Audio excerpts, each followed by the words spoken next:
ठंडे माहौल में आज फिर बहू दीप्ति की आवाज गूंजी थी, जहर से भरी। उसने ड्राइंग रूम में बैठे अपने ससुर कैलाश जी की ओर ऐसे देखा जैसे वो कोई इंसान नहीं बल्कि पुरानी सोच का बोझ हो। पापा जी, मेरी बात कान खोलकर सुन लो। दीप्ति की आवाज में सम्मान नहीं, हिकारत थी। ये लखनऊ है, आपका गांव नहीं, जो आप पूरा टाइम कुर्ता पैजामा पहनकर घूमते रहेंगे। मेरी सारी सहेलियां मुझे चिढ़ाती हैं। वो कहती हैं, और बताओ तुम्हारे गवार ससुर के क्या हालचाल है। आपको अंदाजा भी है मुझे कितना शर्मिंदा होना पड़ता है। कैलाश जी चुप रहे। उनके हाथ में अखबार था लेकिन शब्द धुंधले हो चुके थे। आंखों के सामने बस वही लड़की खड़ी थी जिसे उन्होंने बेटे की खुशी समझकर इस घर की बहू बनाया था। उन्होंने कभी सोचा भी नहीं था कि वही बहू एक दिन उन्हें, उनकी सादगी, उनके संस्कारों पर ऐसे वार करेगी। दीप्ति यहीं नहीं रुकी। उसने रसोई की ओर उंगली उठाई जहां उसकी सास सविता जी चुपचाप सब्जी काट रही थी। और हाँ, उस बुढ़िया को भी समझा दीजिए, इस घर में आप दोनों के लिए मुफ्त की रोटी है। इसका मतलब ये नहीं कि आप पूरे घर के मालिक बन गए हैं। अब से मम्मी जी घर के काम देखेंगी और आप बाहर के समझे। सविता जी के हाथ से चाकू फिसलते फिसलते बचा। उनकी आंखों में पानी भर आया लेकिन उन्होंने सिर झुका लिया।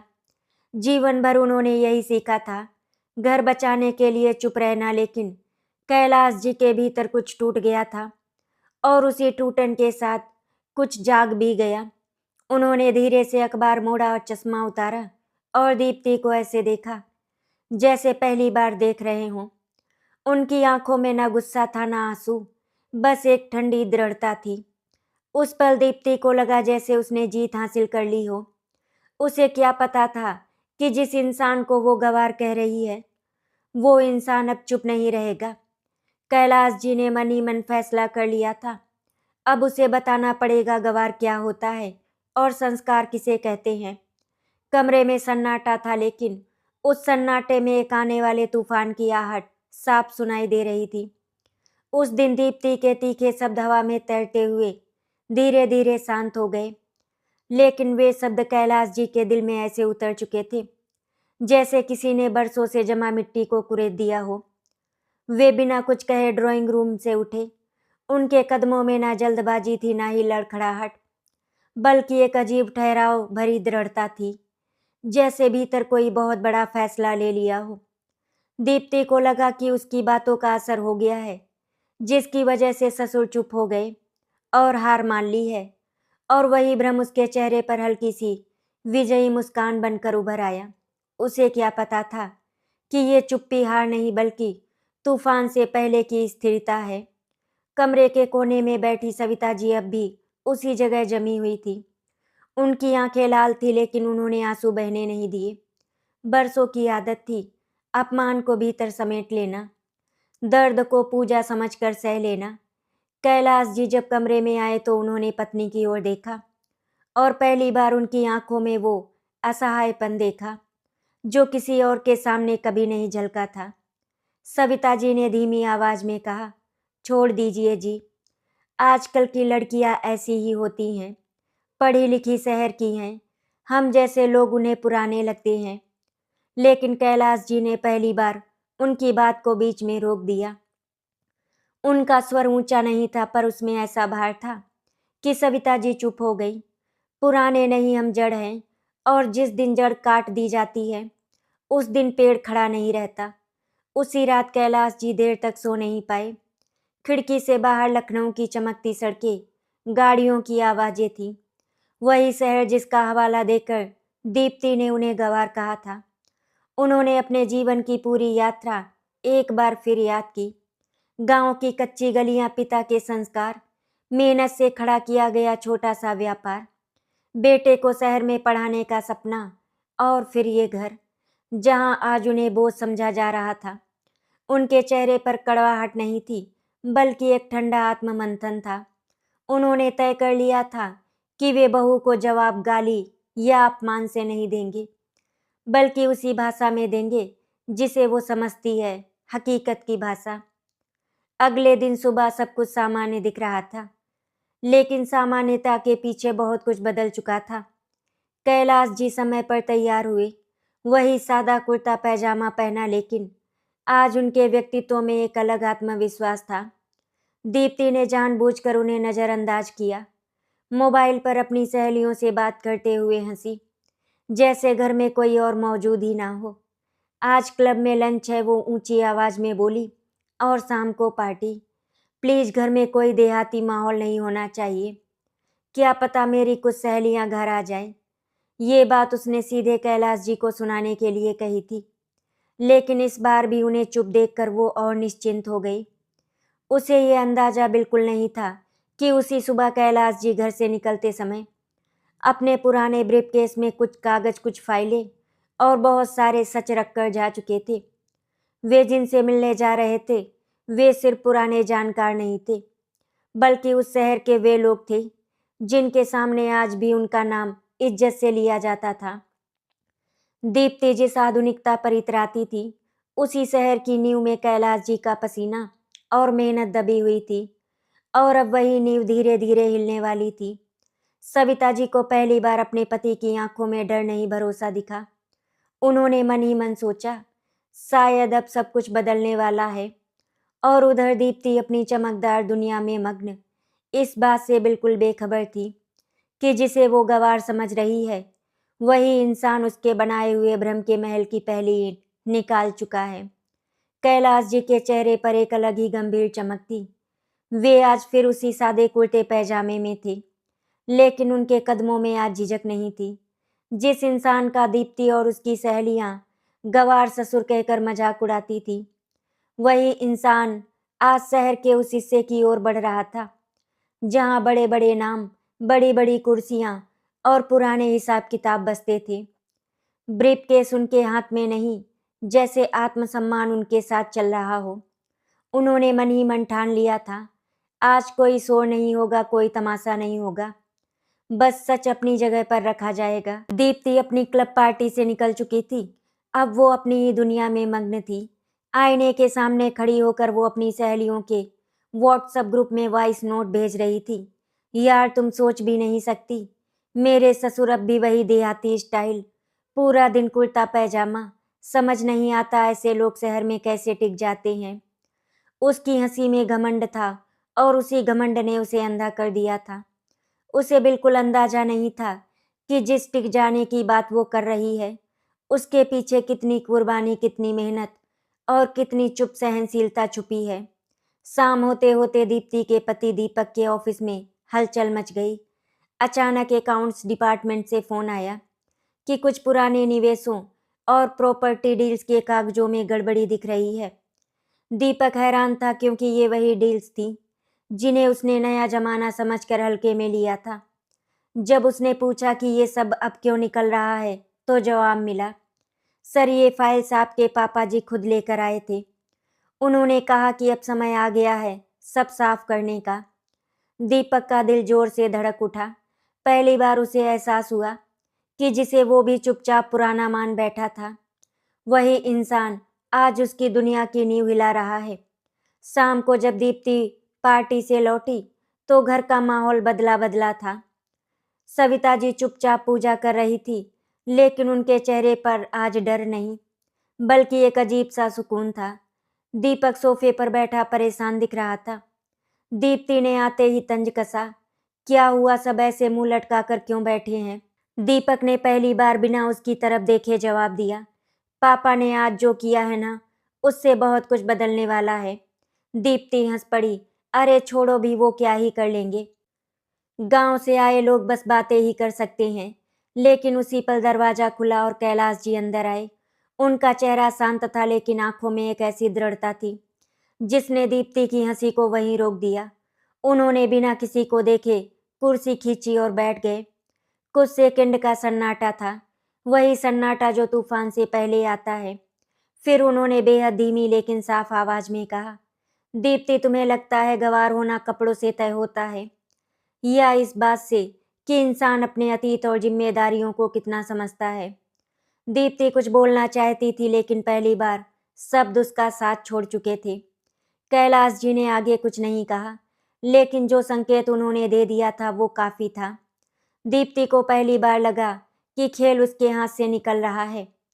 उसके बनाए भ्रम में एक दरार पड़ चुकी थी और वो दरार धीरे धीरे दरार नहीं दरवाजा बनने वाली थी। उस रात दीप्ति देर तक सो नहीं पाई। उसे बार बार वही चेहरा याद आता रहा। सादा कुर्ता पैजामा, लेकिन आंखों में ऐसा आत्मविश्वास जिसने उसके पूरे घमंड को हिला दिया था। और वही कैलाश जी अपने कमरे में बैठकर मन ही मन सोच रहे थे, ये तो बस शुरुआत है, असली सबक अभी बाकी है। लखनऊ की उस सुबह में सब कुछ सामान्य दिख रहा था, लेकिन दीप्ति के भीतर अजीब सी बेचैनी उमड़ रही थी। रात भर करवटें बदलने के बाद भी उसकी नींद पूरी नहीं हुई थी और आईने में खुद को देखते हुए उसे पहली बार अपना चेहरा उतना आत्मविश्वासी नहीं लगा जितना वो हमेशा समझती थी। फिर भी उसने वही महंगी साड़ी पहनी, वही ऊंची एड़ी, वही बनावटी मुस्कान ओढ़ी और खुद को समझाया कि ये सब बस एक वहम है। आखिर एक गंवार ससुर क्या ही बिगाड़ सकता है। लेकिन दिल के किसी कोने में एक डर बैठ चुका था, जो हर बार कैलाश जी की शांत आंखों का ख्याल आते ही सिर उठाने लगता था। दोपहर को दीप्ति अपनी सहेलियों के साथ उसी क्लब में पहुंची जहां उसकी पहचान हमेशा आधुनिक, आत्मविश्वासी और ऊंचे स्टेटस वाली महिला की रही थी। हंसी मजाक, कॉफी और सेल्फियों के बीच अचानक उसकी एक सहेली ने हल्के से तंज में कहा, वैसे दीप्ति तुम्हारे ससुर जी बड़े दिलचस्प इंसान हैं। दीप्ति चौंक गई। मतलब? उसने बनावटी हंसी के साथ पूछा। सहेली ने मोबाइल दिखाते हुए कहा, आज पापा के एक दोस्त आए थे, वो बता रहे थे कि तुम्हारे ससुर ने शहर के पुराने कारोबारियों के सामने कुछ ऐसे कागज रख दिए हैं कि कई बड़े लोग अब उनके सामने सीधे बैठने लगे हैं। सुनने में आया है कि तुम्हारे घर की सारी संपत्ति उन्हीं के नाम से खड़ी है। उस एक वाक्य ने दीप्ति के पैरों तले जमीन खिसका दी। उसे पहली बार एहसास हुआ कि वो जिस जमीन को अपना साम्राज्य समझ रही थी, उसकी चाबी अब भी किसी और के हाथ में है। घर लौटते वक्त दीप्ति का सिर भारी था। हर चमकती इमारत, हर तेज रफ्तार गाड़ी उसे चिढ़ाती हुई लग रही थी। घर में कदम रखते ही उसने देखा कि सविता जी बैठक में बैठे कुछ पुराने कागज सहेज रही थी। दीप्ति ने पहली बार उन्हें ध्यान से देखा। सादा सा चेहरा, झुकी नजरें, लेकिन आज उसमें भी एक अजीब सा आत्मविश्वास झलक रहा था। दीप्ति को ये बात खल गई। उसने कठोर स्वर में कहा, ये सब क्या कर रही हैं आप? सविता जी ने शांत आवाज में जवाब दिया, अपने हिस्से की जिंदगी समेट रही हूँ बहू। इस एक वाक्य ने दीप्ति को भीतर तक हिला दिया, क्योंकि उसमें शिकायत नहीं बल्कि सच्चाई की ताकत थी। शाम को जब दीपक घर लौटा तो उसके चेहरे पर तनाव साफ था। उसने बिना भूमिका बांधे कहा, दीप्ति हमें पापा से बात करनी होगी। दीप्ति झल्ला उठी। अब क्या हुआ? तुम्हारे पापा हर जगह अपनी पुरानी कहानियां लेकर घूम रहे हैं। मेरी इमेज खराब हो रही है। दीपक ने पहली बार उसकी ओर सख्त नज़र से देखा। इमेज? तुम्हें पता भी है पापा ने क्या किया है? जिन लोगों के सामने तुम खुद को बहुत बड़ा समझती हो, आज वही लोग पापा के सामने सिर झुका रहे हैं। और सच बताऊं, अगर उन्होंने एक कदम पीछे खींच लिया तो ये घर, ये लाइफ स्टाइल सब सवालों में आ जाएगा। उसी पल कैलाश जी कमरे में दाखिल हुए। उनका चेहरा वैसा ही शांत था, लेकिन अब उस शांति में एक स्पष्ट संदेश छुपा हुआ था। उन्होंने दीप्ति की ओर देखकर कहा, डर लग रहा है ना? जब जमीन खिसकती है तब ऐसा ही लगता है, लेकिन याद रखना बहू, मैं तुम्हें गिराना नहीं चाहता। मैं सिर्फ तुम्हें ये दिखाना चाहता हूँ कि इज्जत मांगने से नहीं, निभाने से मिलती है। दीप्ति पहली बार उनके सामने नजरें नहीं मिला पाई। उसे एहसास हो गया था कि ये लड़ाई अब तानों और शब्दों की नहीं रही, ये लड़ाई संस्कार बनाम अहंकार की हो चुकी है। उस रात सविता जी ने मंदिर में दिया जलाते हुए मन ही मन प्रार्थना की, शायद अब घर में अंधेरा कम और उजाला ज्यादा होगा। और दीप्ति अपने कमरे में अकेली बैठी, पहली बार खुद से सवाल कर रही थी, क्या सच में गंवार वही होता है जो सादा कपड़ा पहनता है, या वो जो रिश्तों की कीमत नहीं समझता? दीप्ति का घमंड टूटना शुरू हो चुका था, लेकिन असली परीक्षा अभी बाकी थी। दीप्ति के जीवन में वो दिन किसी तूफान से कम नहीं था। सुबह से ही उसका मन बेचैन था, जैसे कुछ बहुत बड़ा घटने वाला हो। मोबाइल पर लगातार मैसेज आ रहे थे। आज शहर के प्रतिष्ठित लोगों की एक बड़ी मीटिंग थी, जिसमें व्यापार, समाज और संस्कृति से जुड़े नामचीन लोग शामिल होने वाले थे। दीप्ति ने इसे भी एक और सोशल इवेंट समझा, जहां वो अपनी आधुनिक सोच और ऊंचे रहन-सहन का प्रदर्शन करेगी। उसने सबसे महंगी साड़ी पहनी, मेकअप में जरा भी कमी नहीं छोड़ी और मन ही मन खुद को समझाया कि वो किसी से कम नहीं, लेकिन दिल के किसी कोने में एक डर बैठा था। कैलाश जी भी उसी कार्यक्रम में आने वाले थे। हॉल में कदम रखते ही दीप्ति को अजीब सी निगाहें महसूस हुई। कुछ लोग उसे पहचानते थे, लेकिन आज उनकी आंखों में वो पुरानी चमक नहीं थी। फुसफुसाहटें हवा में तैर रही थी। यही है वो बहू, कितना घमंड है इसमें। कपड़े तो आधुनिक है, पर संस्कार। दीप्ति ने खुद को संभालते हुए मुस्कान बनाए रखी, लेकिन उसका दिल जोर जोर से धड़कने लगा। तभी मंच की ओर सबकी निगाहें गई, जहां कैलाश जी को सम्मान के साथ बुलाया जा रहा था। वही सादा कुर्ता पैजामा, वही शांत चाल, लेकिन आज पूरा हॉल उनके खड़े होते ही तालियों से गूंज उठा। दीप्ति की आंखों के सामने जैसे अंधेरा छा गया। जिस इंसान को वो गंवार कहकर नीचा दिखाती थी, वही आज शहर की नजरों में इज्जत का प्रतीक बना खड़ा था। कैलाश जी ने मंच से कोई भाषण नहीं दिया, ना ही किसी को नीचा दिखाया। उन्होंने बस अपने जीवन का एक छोटा सा अनुभव साझा किया। कैसे सादगी में ताकत होती है, कैसे संस्कार कपड़ों से नहीं, व्यवहार से पहचाने जाते हैं, और कैसे नई पीढ़ी को पुरानी जड़ों से जुड़कर ही आगे बढ़ना चाहिए। उनके शब्दों में कटुता नहीं थी, लेकिन सच्चाई इतनी साफ थी कि हर किसी का दिल छू गई। दीप्ति की आंखों में आंसू आ गए, लेकिन वो रो नहीं पाई, क्योंकि उस रोने में पछतावे से ज्यादा शर्म थी। उसे पहली बार एहसास हुआ कि उसने जिस इंसान का मजाक उड़ाया, वही इंसान आज उसकी सबसे बड़ी पहचान का आधार था।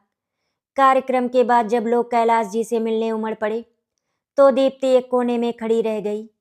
कोई उसकी ओर नहीं आया, ना किसी ने तारीफ की, ना ही उसे खास समझा। उसी पल सविता जी वहां पहुंची, सादी सी साड़ी, बिना किसी आडंबर के, लेकिन चेहरे पर एक अद्भुत शांति थी। उन्होंने दीप्ति की ओर देखा और बेहद सरल स्वर में कहा, देखा बहू, इज्जत शोर मचाने से नहीं मिलती, वो तो चुपचाप मिलती है, जब इंसान सही होता है। ये वाक्य दीप्ति के दिल में किसी हथौड़े की तरह लगा। पहली बार उसे लगा कि उसकी सारी आधुनिकता, उसका सारा घमंड उस एक सादे सच के सामने बौना है। घर लौटते समय दीप्ति बिल्कुल खामोश थी। दीपक भी कुछ नहीं बोल रहा था। घर पहुंचकर दीप्ति सीधे अपने कमरे में चली गई और दरवाजा बंद कर लिया। आईने के सामने खड़ी होकर उसने खुद को देखा। महंगे कपड़े, सजी हुई शक्ल, लेकिन आंखों में खालीपन। उसे पहली बार एहसास हुआ कि उसने जिस गंवार शब्द को हथियार बनाया था, वही शब्द आज उसे सबसे ज्यादा चोट पहुंचा रहा था। दूसरी ओर कैलाश जी और सविता जी बैठक में बैठे थे। सविता जी की आंखों में हल्की नमी थी, लेकिन होठों पर सुकून था। कैलाश जी ने धीमे स्वर में कहा, अब फैसला उसके हाथ में है, वो बदलना चाहती है या टूटना। उस रात दीप्ति सो नहीं पाई। उसके भीतर संघर्ष चल रहा था, अहंकार और आत्मबोध का, और यही संघर्ष आगे की कहानी की सबसे बड़ी कसौटी बनने वाला था, क्योंकि अब सवाल सिर्फ इज्जत का नहीं, परिवर्तन का था। उस रात घर की सारी बत्तियां बुझ चुकी थी, लेकिन दीप्ति के कमरे में अंधेरा होने के बावजूद उसके भीतर उजाला नहीं आया था। वो बिस्तर पर बैठी हुई थी, सामने मेज पर पड़ा आईना जैसे उससे सवाल कर रहा हो। वही आईना जिसके सामने खड़े होकर वो खुद को सबसे ऊपर समझती थी। आज उसी आईने में उसे अपना चेहरा अपरिचित लग रहा था। अचानक उसकी आंखों से आंसू बहने लगे, बिना किसी सिसकियों के, बिना किसी आवाज के।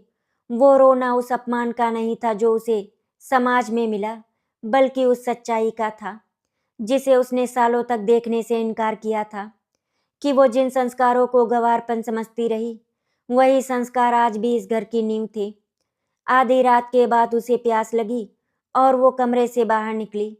रसोई में हल्की रोशनी जल रही थी।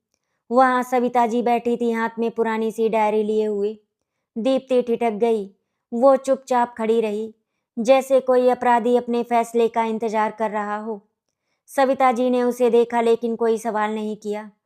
उन्होंने बस डायरी उसकी ओर बढ़ा दी और कहा, इसे पढ़ लो बहू, शायद इससे तुम्हें कुछ समझ आए। दीप्ति ने कांपते हाथों से डायरी ली।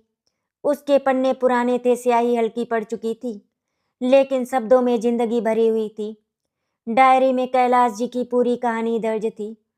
कैसे उन्होंने अपने पिता की मृत्यु के बाद कम उम्र में जिम्मेदारियां संभाली, कैसे गांव से शहर आकर अपमान सहे, लोगों के ताने सुने और फिर भी कभी अपने संस्कार नहीं छोड़े। दीप्ति पढ़ती गई और उसके भीतर कुछ पिघलता गया। उसे पता चला कि जिस कोठी में वो आज ऐश कर रही है, उसकी नींव कैलाश जी ने अपने हाथों से उठाई ईंटों और रात की नींद खोकर रखी थी। सबसे ज्यादा उसे ये पढ़कर झटका लगा कि एक समय ऐसा भी आया था जब कैलाश जी ने शहर में टिके रहने के लिए अपने कपड़े बदलने की कोशिश की थी, लेकिन उन्हें लगा कि अगर उन्होंने अपनी पहचान छोड़ दी तो वो सब पाकर भी सब कुछ खो देंगे। उसी समय कैलाश जी रसोई के दरवाजे पर आकर खड़े हो गए। उन्होंने ना डायरी छीनी, ना कोई सवाल किया, बस इतना कहा, तुम्हें पता है दीप्ति, गंवार होना गरीबी नहीं है। गंवार होना होता है रिश्तों की कीमत ना समझना। और पढ़ा लिखा होकर भी अगर इंसान ये नहीं समझे तो वही असली गंवार होता है। दीप्ति की आंखों से आंसू बहते रहे। वो पहली बार उनके सामने झुकी, शब्दों में नहीं मन से। अगली सुबह घर का माहौल बदला हुआ था। दीप्ति ने पहली बार खुद रसोई में कदम रखा। सविता जी चौंक गई। दीप्ति ने धीमे स्वर में कहा, माँ मुझे सिखा दीजिए। ये माँ शब्द सविता जी के लिए किसी आशीर्वाद से कम नहीं था। उनकी आंखें भर आई, लेकिन उन्होंने मुस्कुराकर सिर हिला दिया। उस पल दीप्ति को एहसास हुआ कि सम्मान मांगने से नहीं, निभाने से मिलता है। और ये बात उसे किसी किताब में नहीं, इस घर की चुप्पी ने सिखाई थी। हालांकि भीतर का संघर्ष अभी पूरी तरह खत्म नहीं हुआ था। दीप्ति जानती थी कि समाज के सामने, अपने अहंकार के सामने और खुद के सामने उसे अभी और भी इम्तिहान देने होंगे। लेकिन अब उसके पास भागने का बहाना नहीं था। अब उसके पास सिर्फ एक रास्ता था, बदलाव का रास्ता। कैलाश जी दूर खड़े ये सब देख रहे थे। उनके चेहरे पर ना जीत की खुशी थी, ना बदले की तसल्ली। बस एक संतोष था कि शायद ये घर अब फिर से घर बन सकता है। दीप्ति ने बदलाव का रास्ता चुन तो लिया था, लेकिन ये रास्ता उतना आसान नहीं था जितना उसे उस रात लगा था। घर के भीतर उसका व्यवहार बदल चुका था। वो अब सविता जी के साथ बैठती, रसोई में हाथ बटाती, कैलाश जी के सामने सिर झुकाकर बात करती, लेकिन बाहर की दुनिया अभी भी वही थी जो उसे उसकी पुरानी छवि से पहचानती थी। समाज को बदलना हमेशा खुद को बदलने से ज्यादा मुश्किल होता है, और दीप्ति अब इसी सच्चाई से टकराने वाली थी। उस दिन शहर में एक बड़ा पारिवारिक समारोह था। वही लोग, वही सहेलियां, वही रिश्तेदार जिनके सामने दीप्ति हमेशा अपने सास ससुर को पुराने और गंवार साबित करने में कोई कसर नहीं छोड़ती थी।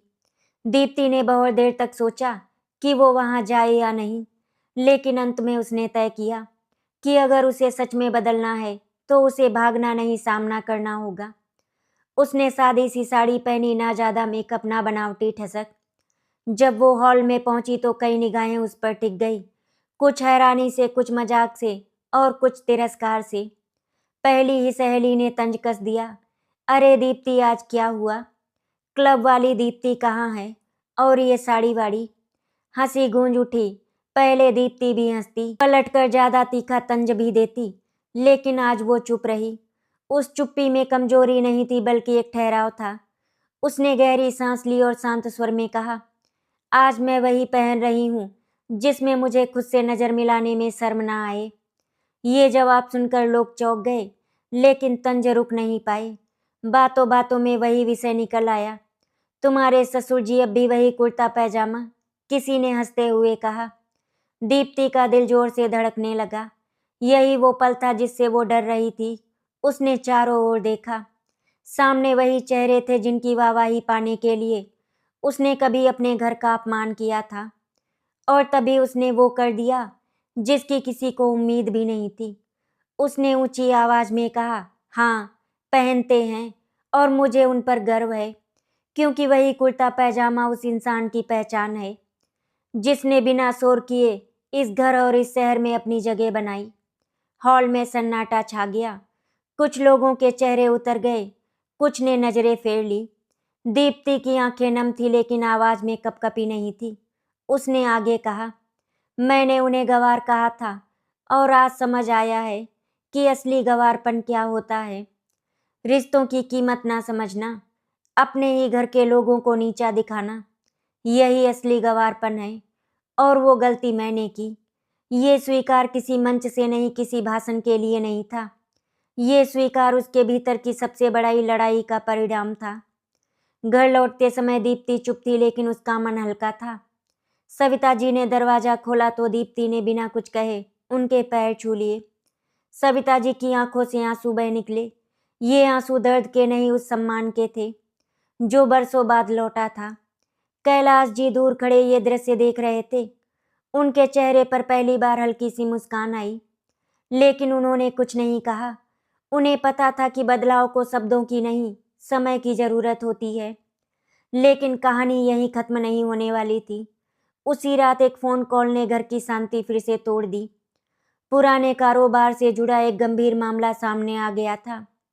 ऐसा मामला जिसमें कैलाश जी का नाम, उनकी इज्जत और पूरे परिवार का भविष्य दांव पर लग सकता था। दीप्ति ने फोन पर दीपक की घबराई हुई आवाज सुनी और समझ गई, अब उसकी परीक्षा सिर्फ शब्दों की नहीं, कर्मों की होने वाली है। उस रात फोन कॉल के बाद घर में जैसे सन्नाटा नहीं, बल्कि बेचैनी फैल गई थी।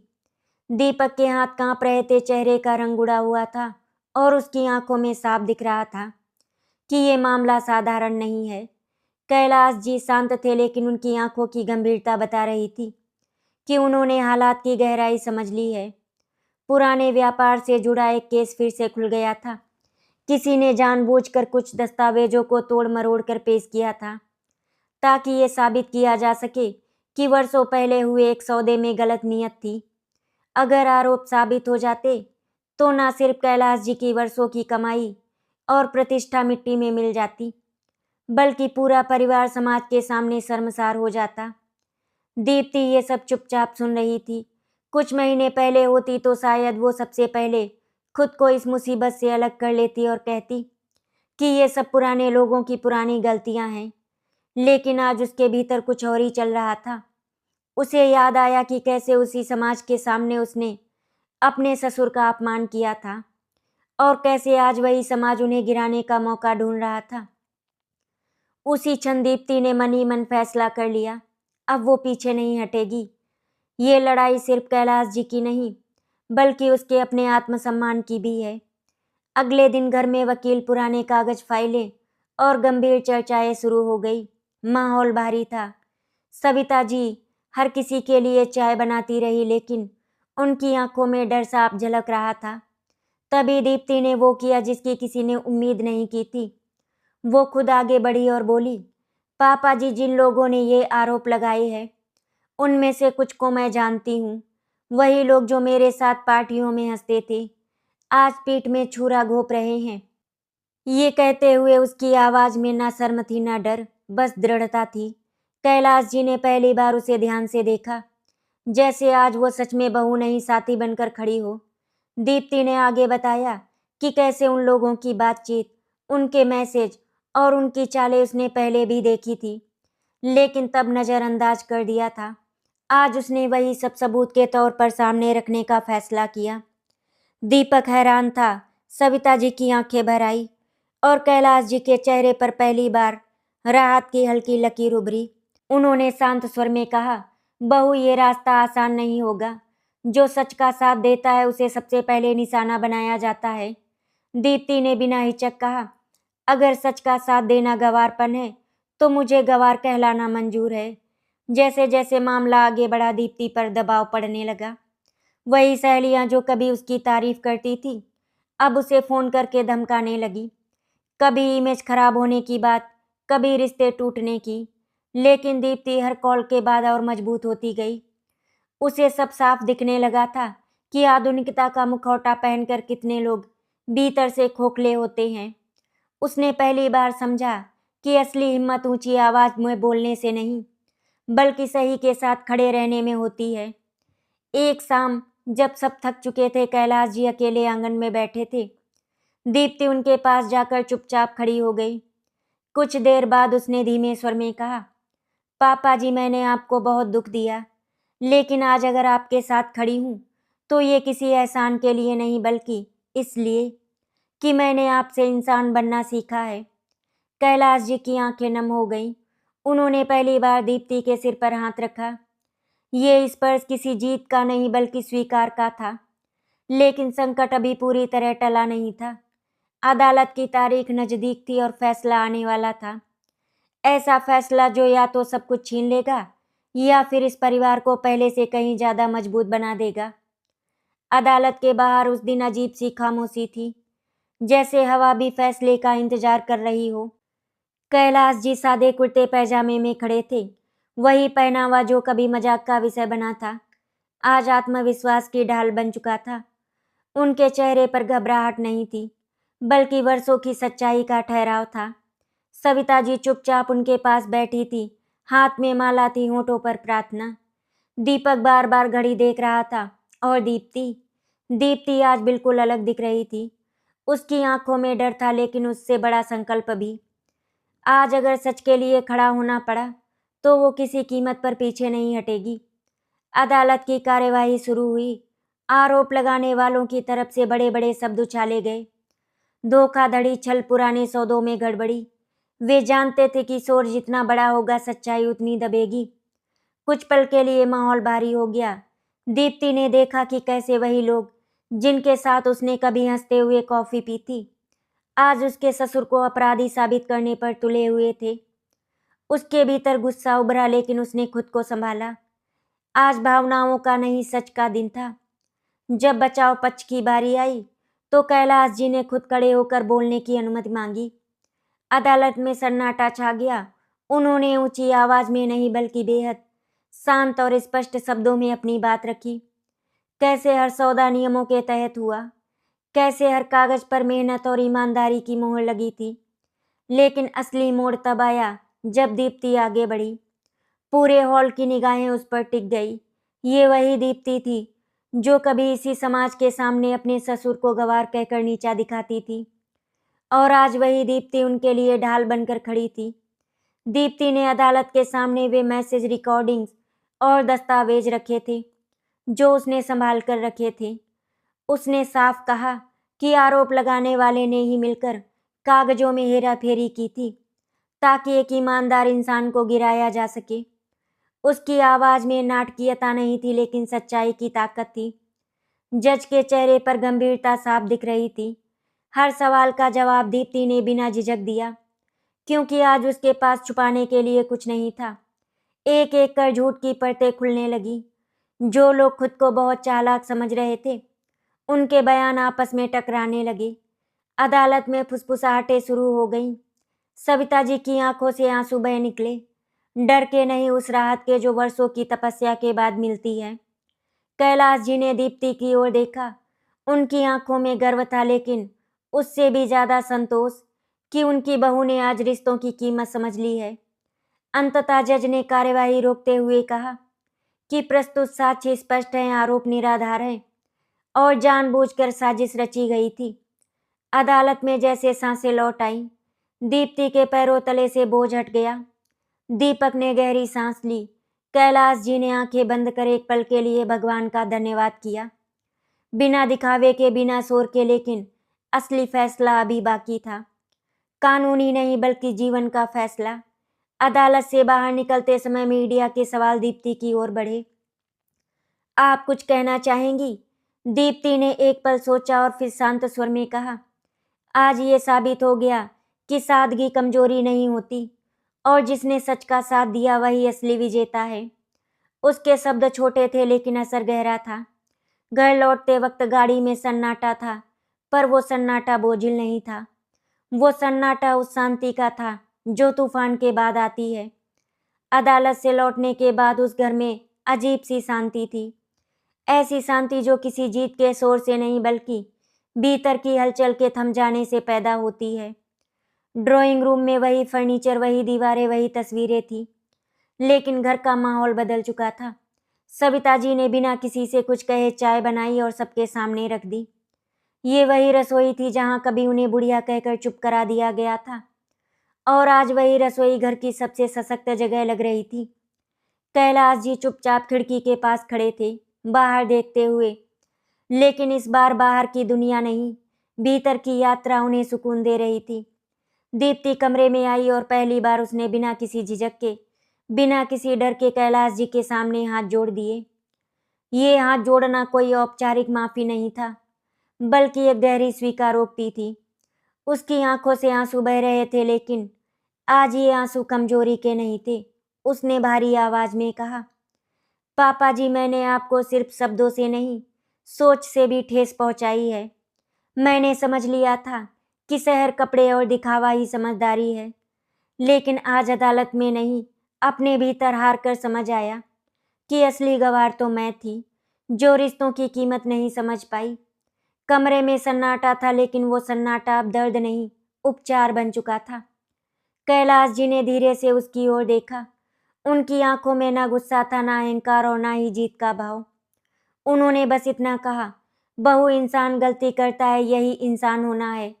लेकिन जो अपनी गलती समझ ले, वही सच में पढ़ा लिखा होता है, और जो अपनी जड़ों से जुड़ा रहे वही मजबूत होता है। ये कहते हुए उन्होंने दीप्ति के सिर पर हाथ रखा। उस स्पर्श में वर्षों की पीड़ा नहीं, बल्कि आने वाले कल का आशीर्वाद था। सविता जी ये दृश्य देखकर रो पड़ी, लेकिन आज उनका रोना टूटने का नहीं, जुड़ने का था। कुछ दिनों बाद उसी घर में एक छोटा सा आयोजन हुआ। ना कोई भव्य पार्टी, ना कोई दिखावा, बस परिवार और कुछ करीबी लोग। दीप्ति ने खुद सबके सामने बात रखी। उसने साफ कहा कि उसने आधुनिकता के नाम पर अपने घर के सबसे कीमती लोगों को नीचा दिखाया था, और आज वो उनसे ही सीख कर खड़ी है। उसकी सहेलियां भी वहां थी, कुछ चुप थी, कुछ शर्मिंदा और कुछ सोच में डूबी हुई। दीप्ति ने मुस्कुराकर कहा, आज मैं गर्व से कहती हूँ, अगर सादगी, ईमानदारी और रिश्तों की कद्र करना गंवारपन है, तो मुझे वही गंवार होना मंजूर है। ये वाक्य किसी को चुभा नहीं, बल्कि कई दिलों में उतर गया।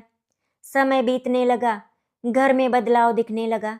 दीप्ति अब सविता जी के साथ बैठकर बातें करती, कैलाश जी के अनुभव सुनती, और दीपक भी अपने माता पिता को पहले से ज्यादा समझने लगा था। वो घर जहाँ कभी ताने और अपमान गूंजते थे, अब संवाद और सम्मान से भरने लगा। कैलाश जी वही कुर्ता पैजामा पहनते रहे, लेकिन अब उसे देखकर कोई हंसता नहीं था, क्योंकि अब लोग जानते थे कि कपड़े नहीं, किरदार इंसान को बड़ा बनाते हैं। एक शाम दीप्ति छत पर खड़ी लखनऊ की रोशनियों को देख रही थी। वही शहर जिसे कभी उसने अपने अहंकार का आधार बनाया था, आज उसे एक सीख दे रहा था। वो नीचे आई तो सविता जी के पास बैठी और बोली, माँ, आपने मुझे बिना बोले बहुत कुछ सिखा दिया। सविता जी ने उसका हाथ थाम लिया। ये हाथ थामना सिर्फ रिश्ता नहीं था, ये एक पीढ़ी से दूसरी पीढ़ी तक संस्कारों का हस्तांतरण था। यहीं से शुरू होती एक नई सोच की, एक नए रिश्ते की।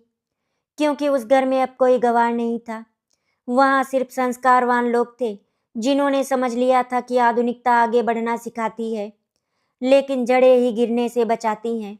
आशा करती हूँ आपको हमारी कहानी अच्छी लगी होगी।